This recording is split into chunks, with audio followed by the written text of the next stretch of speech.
Ayon sa Pag-asa, easterlies o mainit na hangin na nagmumula sa dagat Pasipiko ang nakaka-apekto sa eastern section ng ating bansa. Sa ngayon, wala pong bagyo o low pressure area na monitor sa loob po ng ating PAR na maaaring maka-apekto sa lagay ng panahon.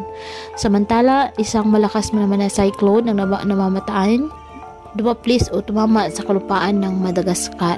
Ang Cyclone Gamani sa timog kanlurang Indian Ocean ay mabilis po na lumalakas habang kumikilos patimog papalapit sa hilagang silangang bahagi po ng nasabing isla. Hindi po ito inaasahang makakaapekto sa anumang bahagi ng bansa at hindi rin papasok sa Philippine Area of Responsibility. Ay patuloy naman natin na inaabasuhan na pinag-iingat ang ating mga kababayang OFW na nakatira po malapit sa inaasahang tatamaan ng nasabing bagyo.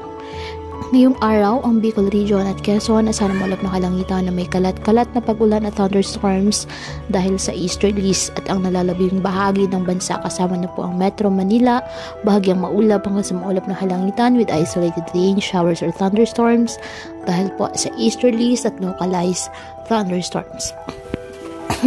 Kaya patuloy pa rin po natin na pinag-iingat ang ating mga kababayan sa banta pa rin po ng mga pagbaha o pagguho ng lupa, lalo na kapag may malalakas na mga pag-ulan na pwedeng dulot ng mga thunderstorms.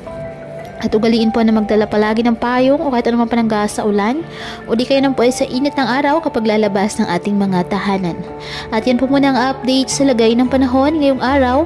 Muli patuloy po tayo na mag-ingat at palaging tandaan, God loves you. Stay safe,